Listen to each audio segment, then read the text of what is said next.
Hello and welcome to the Intel Extreme Masters as we're here live from the Taipei Game Show in Taiwan. How are you doing, Maynard? Welcome to another Intel Extreme Masters. Thank you very much, mate. I feel very welcome. Everyone's been very sweet to me. Taipei as well has been very sweet to me. I've had some very good food, had a reasonably cruisy flight. It was a long flight, but it was good.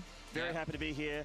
Really happy to see all these players in this bracket turn up. Yeah, the first tournament of 2015. Very excited to get this underway. We have 5 days of StarCraft action. We can take a look at the schedule to show exactly where we're going to be going over the next couple of days. Today, we'll be starting off with the open bracket. 2 of them, of course, 16 players, 4 slots available to join into group play, which starts tomorrow, covering Group A and B, and then Friday, C and D, before the quarterfinals starting on Saturday, and then the semi-finals and above on Sunday. 5 days. 5 days of StarCraft action. A day more than what we normally get at an Intel Extreme Masters, so that's more for you guys, which means more for us as well, as fans and also commentators. Yep. Couldn't be more excited. A lot of action. Not too long days either. Most days are around about 6 or 7 hours, but 5 days worth of StarCraft action. And now let's take a little bit of a closer look. We already have 12 players who have qualified or been invited into group play that will be starting from tomorrow, and then of course on the search for 4 more from the open bracket later today. But let's have a look at this then. So Group A, we have Sen the local, Pult, and our 3-time Intel Extreme Masters CJ Hero. Yeah, Hero's really got the big storyline here. He's looking for his 4th title. He's looking to get a revenge on a few players here, but also Sen, the last non-Korean to win a Premier tournament. Of course, we're looking out for him and how well he'll do as well. Group B consists of Classic, our 2nd non-Korean in the group stage play at least, Harston, and then, of course, Rain, our finalist from San Jose. Yeah, talked to Harston a little bit last night, and he's got something in store for these people in his group. So I'll be very excited to see how he goes in a couple days' time when we see him play. Looking forward to that one. Group C, San, 4GG, and our BlizzCon champion, Life. Yeah, Life, the big one here in this group. I mean, 4GG and San really can take games off of him. Absolutely, they have in the past. But Life will be looking very, very closely at him and see if he continues his reign of dominance. I'm kind of feeling him to win the entire tournament right now. Let's see if he can do that, because I think he's got a shot as well, Maynard. And finally, we have Group D, a very interesting group. We have Moru joining us here at the first time in the Intel Extreme Masters, Hydra, and of course, Partink. That's right. I saw Hydra play recently in WCS America. Would like to see how he goes against this big group of Koreans, these big scary boys in this Intel Extreme Masters in Taipei, the last stop before Katowice. And that's right, so not too far away from the World Championships here. But those are the 12 players who have made it into group play via invites or qualification. But there are slots available, 1 slot per group. And that leads us into the open bracket, where we can take a look at open bracket number 1. We have 8 players who are looking for 2 slots from this one. Yeah, we do. We got Jakshi in Impact, Sakshri Linok, True Soulkey, Haas, and that's Team Liquid's Hero down there on the bottom. Team Liquid's Hero is going to really want to see, he's going to really want results from this tournament. He hasn't had too many in recent memory, losing a bit of steam, as some would say. Another player that I want to talk about in this group that's kind of the opposite to me is Linok. This kid's been on a real tear in Pro League, mainly against Protoss, but his ZvZ's never been shabby either. So these are kind of like the polar opposites, I feel, in this first dual tournament. And I'm kind of feeling, well, we've got some pretty scary Zergs here. A lot of Zergs, no secret, in this Intel Extreme Masters. So plenty of ZvZs in this group, and more in the next as well. All right, so let's take a look at open bracket number 2. We have 8 other players who are looking for 2 slots from this bracket as well, to grab 4 in total across the 2 brackets, and some very good players in this one as well. Oh boy, Hyun. I can't even remember how many times he's been in Premier. He's been in Premier pretty much every single time in America, I feel. He's done so well. I'd be very interested to see how he does today. Revival and Dongre-gu. Patience, Ian, Daisy, and Snoot. Snoot, the foreign hope, as a lot of people would say, and as I would say as well, really is the strongest non-Korean here at this tournament, along with Sen, of course. A couple of the local Taipei, the Taiwanese, are here to play and see how they go. They've got a very tall order in front of them, though. So we'll see how this bracket plays out. I'm very interested to see how Dongre-gu will do today as well. He's been playing very well recently in the Mal, the beginning tournament that's been online recently, cast by Todd, who's here as well today to commentate. And Mal, he looked incredible in ZvZ. So we'll see how he goes today. It's been a long time since Dongre-gu's come to Intel Extreme Masters. He's here once again today, and we'll see how well he can perform later on during today's show. But here we are, ready for the first game of the Intel Extreme Masters, the first game of professional large events here in the StarCraft II scene, and it's going to be True versus Soulkey from open bracket number 1. Two big players here. Soulkey, a former GSL champion. He's been playing pretty decent as of recently, but True is a different type of player compared to Soulkey. Yeah, True's your mate, the one that you've predicted to win many, many times. Not a huge prediction from you this time, because I wouldn't either with this looking at this player group. It's very, very scary and a big call. But True hasn't really qualified before for an Intel Extreme Masters, and he's always had to come through the open bracket. That's right. Yeah. He's played in multiple qualifiers for multiple different Intel Extreme Masters, but he's never been able to actually do it. But he has traveled to open brackets twice before, and 2 times making it out of the open bracket. So he's had a lot of success, 100% success when he does come to the open brackets. And here he is again today, so we'll see if he can try to go through here. Whereas Soulkey, on the other hand, it's his debut. It's his first Intel Extreme Masters. It is, so would like to see if he actually comes and sort of makes himself at home here at Intel Extreme Masters in the circuit, and if he does pretty well. I mean, when we're talking about Dongre Gu's recent ZvZs, they were against Soulkey, and both players had extremely close series, so I'm kind of feeling Soulkey on this one. I think that based on what True's been doing lately and what Soulkey's been doing lately, just Soulkey's image is burning in my mind. It's a good image. I would definitely have to lean towards Soulkey as the favorite in this one, but True's got a very special place in my heart. Of course he does. I mean, I always hope he does well in tournaments. Usually, I can't say expect, but I hope he does well. I look at True and Rogue from when they were both on Jin Air Green Wings together as like the Mario and Luigi, the Smash Brothers of Zerg, both of them, but obviously not playing on the same team anymore. True still a very talented player, and I do believe that one day he will have that breakout performance. Can it be here? Because in the Intel Extreme Masters, especially in the qualifiers and the open brackets, we have seen those breakout performances come true. If you take CJ Hero, for example, of course, is one of the most talented and one of the best Protoss players in the world, but he really started his career and getting his name out there through the Intel Extreme Masters. And then we fast forward today, a 3-times champion, a 4-time finalist, and he's looking for his 4th title at this event. Well, Hero, it was his first big Premier Tournament win, was the Intel Extreme Masters in Singapore, I believe, and then he won the next one. Right. 2 in a row. Yep. First time anyone's ever done that. And then get himself a 3rd and a couple more Intel Extreme Masters time. So a lot of people would be picking that guy to win the whole thing altogether, I think. I think he's definitely a top 3 favorite here. Yeah. For me, at least, looking at the overall tournament now as we do prepare ourselves for game number 1, it seems like there is a couple of difficulties with getting into it initially here. But the top 3 players that really stand out for me, Maru, Life, and Hero. Yeah, Maru is also another debuter along with Soulkey in the Intel Extreme Masters, and I mean, sometimes when someone debuts in a brand new circuit, they can't really get their feet. They're sometimes a little bit difficult. There's a lot of the difference between a player that's an individual league player and a team league player. Yeah. Maru definitely been a team league player, but has gone deep in, I mean, if you go deep in a GSL, then you can do well pretty much everywhere, I feel. That's right. He's only traveled to 1 tournament abroad ever before, which was the global finals of Season 2 finals, I think it was called Season 2 finals in Cologne in 2013. And he didn't do that well when he traveled there, but Taiwan's a little bit closer to Korea. It's not, really going through time zones. It's a lot closer than Cologne, so hopefully he can perform well at this tournament here today. Another player, though, outside of the top 3 that I mentioned that has to stand out is our finalist from San Jose, Rain. Yes. Very narrowly missing out on the championship there that Hero stole away. That's right. Rotterdam's favorite player on the entire planet. Got a lot of love for Rain. He's one of my favorite Protosses as well. I feel like he's actually, him and CJ Enters as Hero are my favorite Protosses right now. Hero being a bit of an innovator, Rain being more of just a solid guy, kind of like the innovation of Protoss. Yep. Pretty easy to read, but just does it so well that he wins anyway. So I'm fully expecting Rain to go very deep today. Do you have any, outside of the obvious ones that we've kind of brought up, any players here that, whether in the open bracket or in the group stage, that you can say that, yeah, I think he could do well, or I would like him to do well? I would love for Sen to do well today. And that's saying a lot because he hasn't, well, I mean, he did win the Taiwan Open against some pretty scary players. Yes. But I don't know if he will because I haven't seen him play, to be frank. But if he plays like how he used to play, I think he'll make groups pretty easily. And I think that he'll probably get far. I'm not sure if he'll make it out of groups, but yeah. All right, well, just hearing that True does have a couple of issues with his equipment, which is what's holding us up right now before getting into this one, as the players did arrive roughly about half an hour to 45 minutes ago, so kind of still setting up and getting ready to go.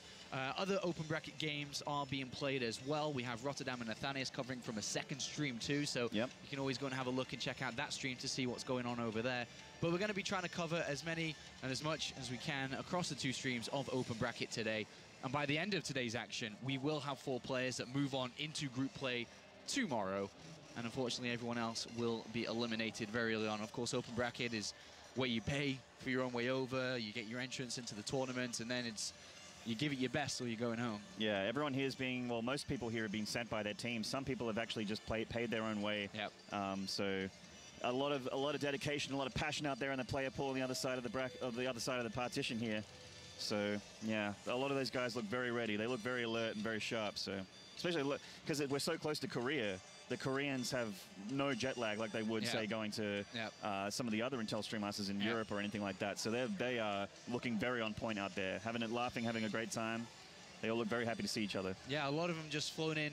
I mean, last night, this morning, I don't know, I think it was last night, but not a long flight, nice and easy to get over here, and hopefully we see some of the best performances from them as we go deeper and deeper into the tournament. Now let's highlight a different part of this here, Maynard. Let's talk about the non-Koreans that are competing in this tournament. You brought up Sen a little bit already. You talked a bit about Harston before, so let's go in a little bit deeper into him now. What do you think his chances are? He's in an all Protoss versus Protoss group, which will be played out tomorrow. He's with Rain and with Classic. Harston, I haven't seen something that tells me that he'll do well, but I think that because I talked to him last night, he oozes so much confidence, and he seems, and you look in his eyes, he is convinced in himself. He's very, very sure of himself that he has got something. He didn't say what, but he says he's got something planned for Classic in particular. And I mean, it's not just Classic he has to worry about. It's Rain as well. So. Yeah, I mean, the thing is with both of the Protoss players in there, Protoss versus Protoss, you can really study well to play against your opponent. Classic plays in Pro League. He's playing a lot in these televised matches in many different tournaments in Korea. Rain streams a lot too, and he has broadcasted his games publicly multiple times over the last couple of months. Well, that's the one advantage you have as I guess the foreigner or the non-Korean being in that group, is that these Koreans are streamed so often, almost daily, that you come in there and you're pretty much guaranteed that Rain and Classic haven't studied you. Yes. So you can pretty much go in there and prepare as well as you can. So preparation definitely on Harston's side, but he's up against the mechanical brilliance of people like Rain and you know, the innovation of people like Classic. So. All right, well, the other 2 non-Koreans left in this tournament that we haven't really talked about are the local Taiwanese players. Outside of Sen here, we have Ian and Haz. Yes. What do you think about these 2? Can these? They're both in the open bracket. Very difficult open brackets because we've talked about how difficult they are, and we've had a look at them as well. I want to look Any chances? I want to look you in the eye and tell you that they'll get through Apollo, but I'm not sure I can. I'm very worried for Ian and Haas. They haven't. It's been a long time between drinks for those guys. It's been a while since they've put some score on the board, so.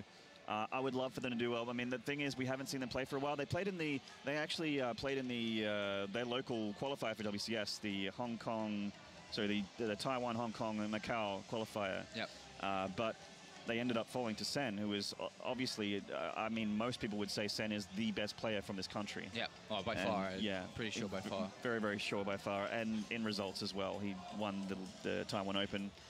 I forget who the final was against, to be honest, but.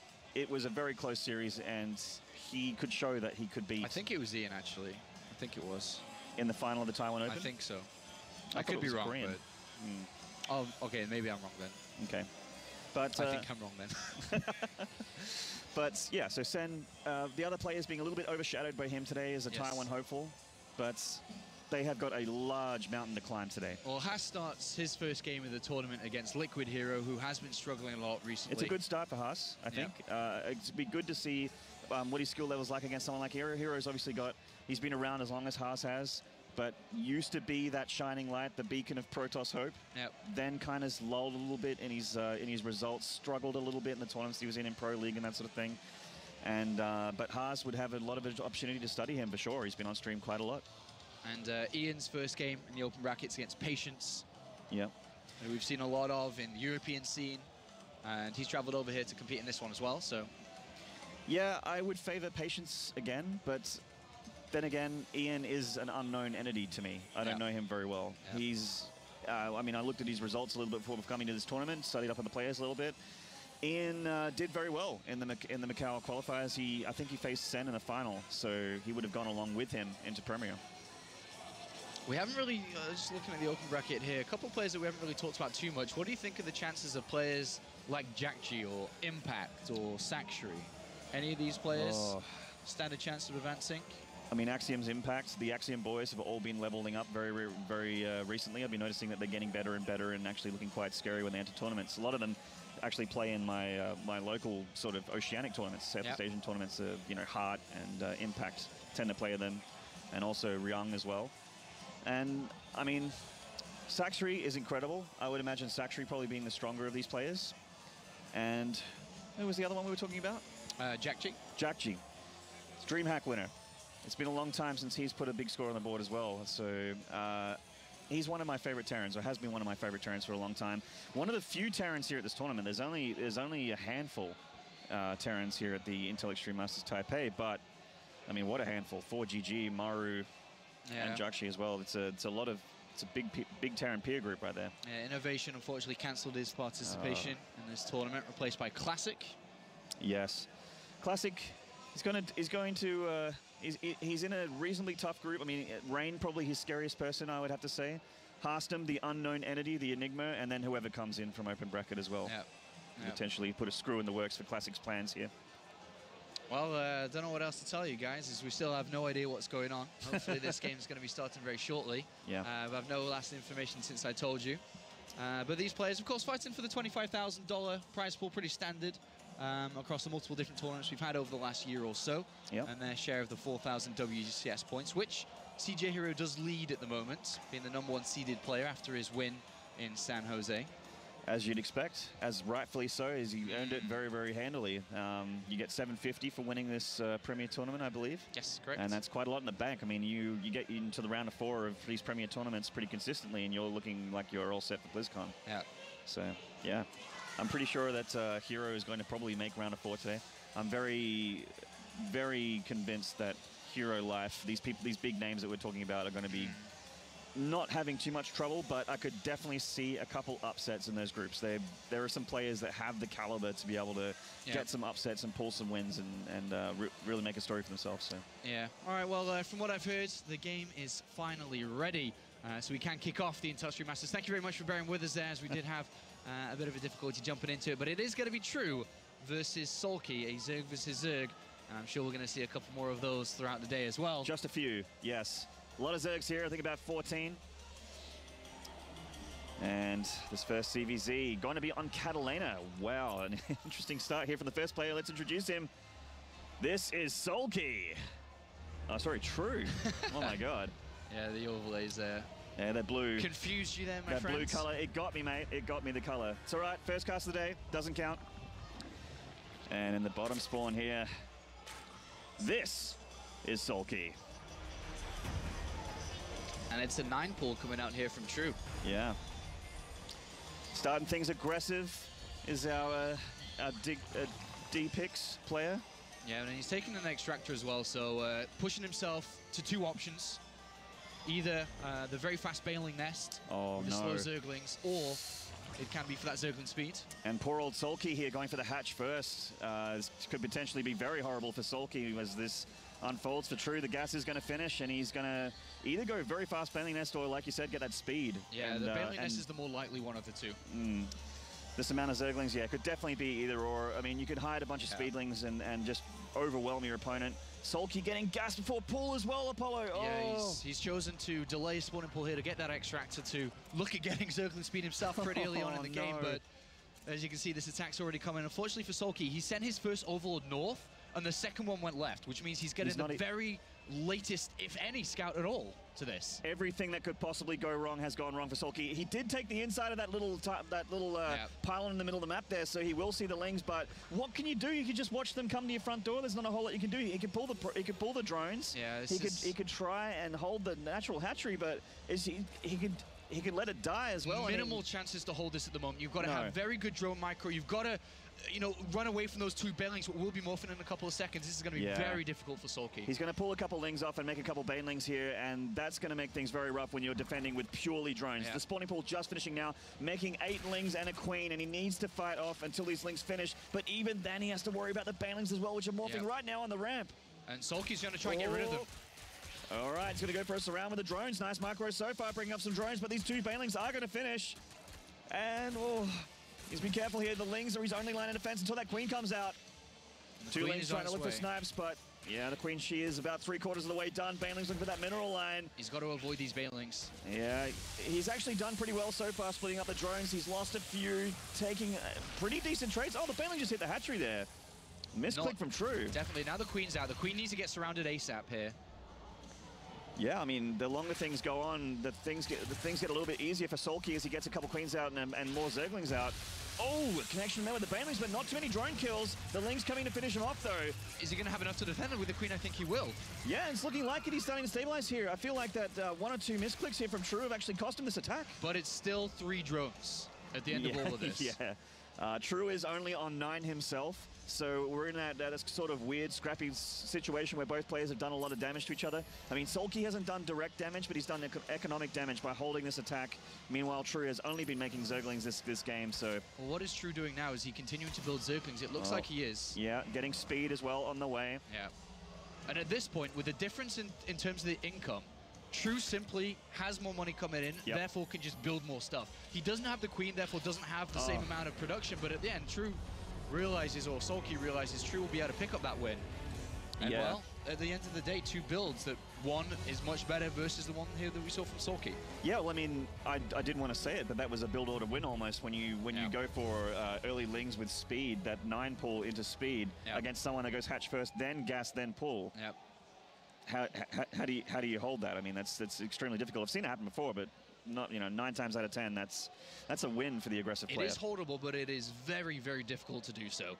So it is True that goes up 1-0 in this best of 3. We'll continue this series in a couple of seconds. We'll be right back.